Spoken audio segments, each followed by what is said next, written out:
Research has consistently found that the strongest predictor of whether a boy will end up in prison is whether he was raised by a single parent. Dad deprivation has greater impact than race, poverty, or education. In the book Fatherless America, sociologist David Blankenhorn writes, boys raised by traditionally masculine fathers generally do not commit crimes. Fatherless boys commit crimes. The sheer number of social problems exhibited by fatherless boys gives the lie to the idea that masculinity is toxic. Actually, the opposite is true.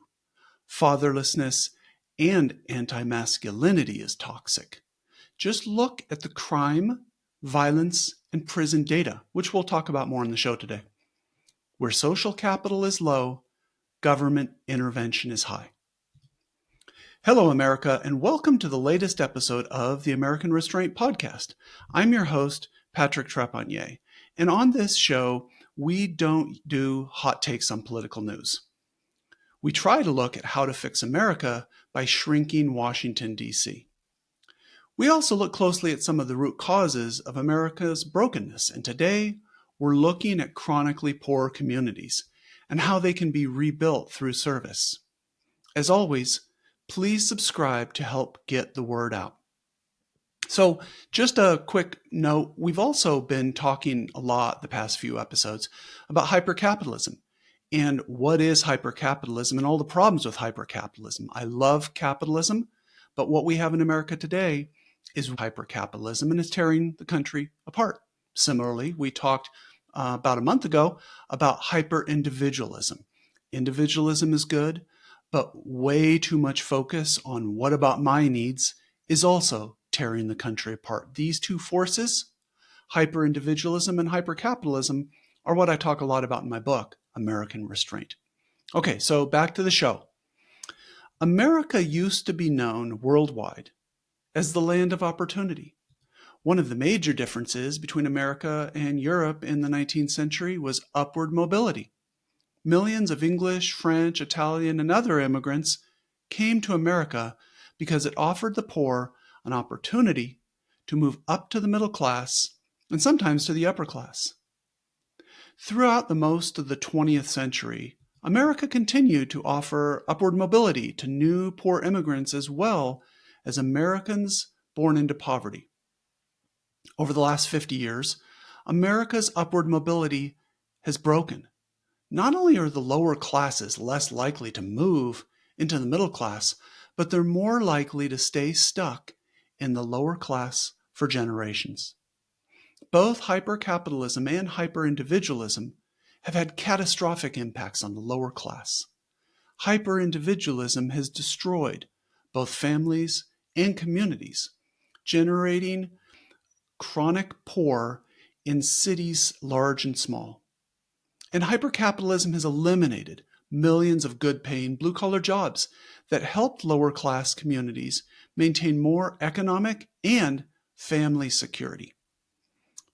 Let's talk a little bit now about poverty and our national character. So poverty isn't just a problem for those experiencing it. Chronic poverty is a blot on our national character.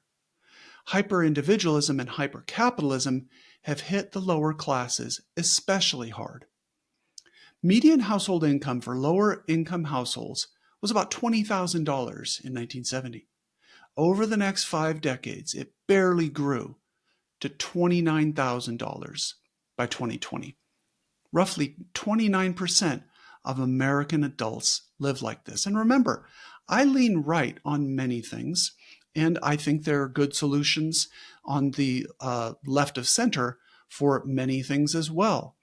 But poverty is something that affects the entire country. And I think we really need to be open-minded about poverty and its blot on our national character. A crisis-filled life. Poverty isn't just about lack of income. It's primarily about a life of chronic crisis. While everyone deals with some hardship and adversity from time to time, the lower classes experience a level of chronic crisis that the upper and middle classes simply don't experience. I saw a lot of this a number of years ago when I used to work at Cricket Wireless, a prepaid wireless carrier, that sold mostly to the lower classes. And I better understood by working there the chronic crisis that a lot of these customers, Cricket customers, have. The chronically poor must worry about these crises every single day.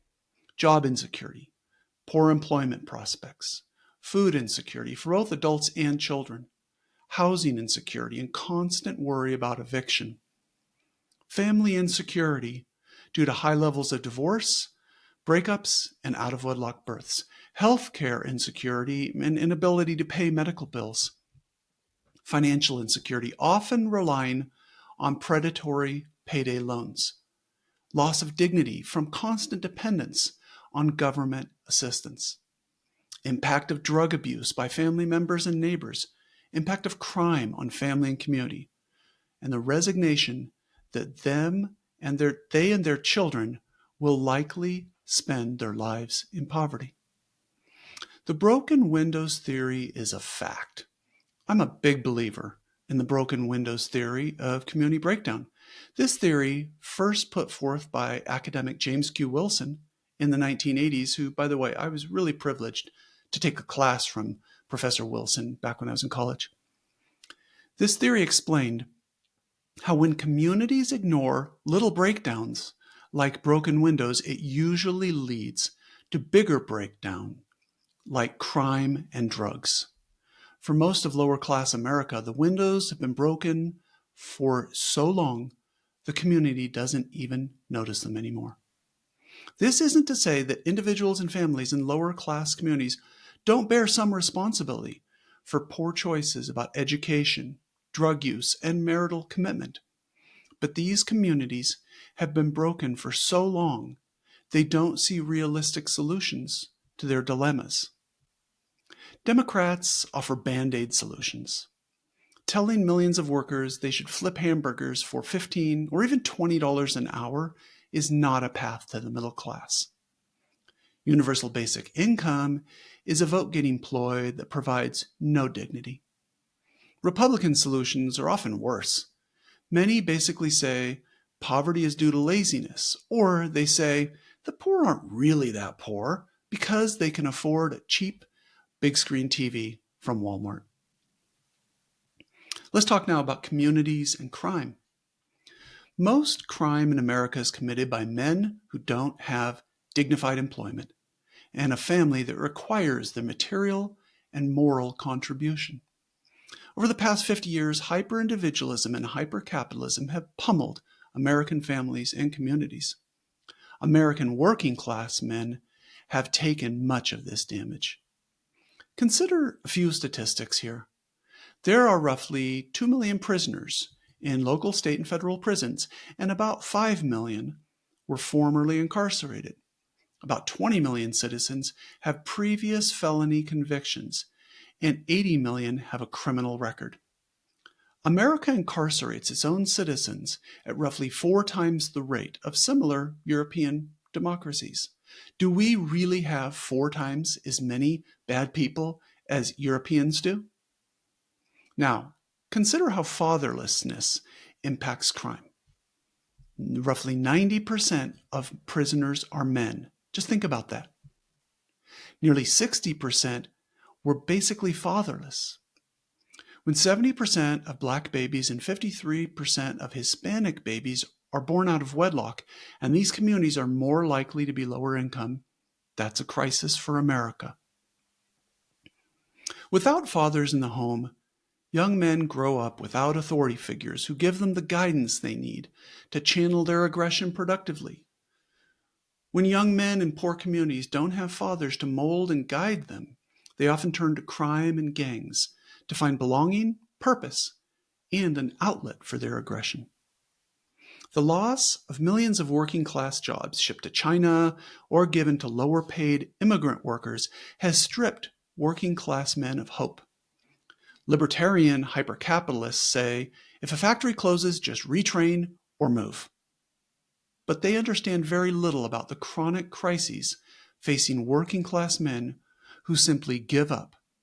after so many good jobs disappear. So where's the social capital? Take a drive through a lower income neighborhood and you'll see the breakdown in institutions that support healthy communities. Men without jobs on the streets instead of at work. Young men wander the streets or play video games rather than studying. Churches aren't in great supply. Lower income neighborhoods have lost hope during decades of chronic crime. Liquor stores, payday loan stores, and other predatory businesses are much more common in poor neighborhoods than they are in middle class or upper class neighborhoods. Young people don't have ties to family, school, church, and community centers to keep neighborhoods safe. Instead, they frequently interact with the heavy hand of government through law enforcement or social workers. Where social capital is low, government intervention is high. With gangs dealing drugs and ubiquitous liquor stores and pot dispensaries, lower-income Americans are deluged with substances. There's a strong correlation between high drug availability and high crime rates. But residents have also given up hope and turned to drugs and alcohol to cope with these chronic crises. Excuse me. Here's some ideas to fix America. This episode, we're talking about how states can push back. That's one of the themes of the show, because Washington, D.C. won't do it. But states still have power if they choose to use it. A restraint formula state should prioritize how it treats the chronically poor. Today, D.C. offers no real solutions to millions of chronic poor. America no longer even tries to help the poor move to the middle class. We become too big, too corrupt, and too dysfunctional to help any class but the elite. A restraint formula state should propose legislation that helps poor communities escape chronic poverty and crime. States can innovate and experiment in offering a fundamentally different opportunity to neighborhoods consistently and constantly impacted by crime and imprisonment. So here are 3 unique policy ideas to consider. Number 1, use community service to help members of the lower class move into the middle class. A restraint formula state should develop legislation that gives all citizens the opportunity to perform service as a way to increase the size of the middle class and decrease the size of the lower class. Youth from middle and upper classes could perform community service in chronically poor neighborhoods, cleaning up graffiti, providing tutoring, rebuilding community buildings, homes, and parks. Youth from the lower classes could perform service side by side in these cleanup and community rejuvenation efforts. Providing funds for youth service would be much less expensive long-term than traditional welfare payments. Number 2, engage the upper classes in direct service. Instead of spending $165 million on his Beverly Hills mansion that he didn't need because he has, 20 homes and 10 yachts probably, billionaires like Jeff Bezos should get personally and directly involved in lower class communities and maybe receive some sort of tax benefit in exchange for this direct involvement. A restraint formula state should develop legislation that provides opportunities for the upper class to provide direct service to the chronically poor, not just write checks, but roll up their sleeves and help. In the third idea, hold men accountable through service. Society does well when men do well. Healthy communities depend on healthy families. If society doesn't hold men accountable to finish school, raise the children they father, hold steady jobs, and stay out of prison, then society will continue to crumble. If young men don't graduate from high school, give them 2 options: trade school or service. Over the past 50 years, the culture has been shaped by hyper-individualism rather than restraint. Men need cultural and community encouragement to help them channel their aggression and strength into positive rather than destructive pursuits. Okay, that's all today, America. I firmly believe that America can be fixed, but only if we choose restraint and pay attention to creative ways that we can help the lower class. And we can have service opportunities to bring the different classes together. Have a great day.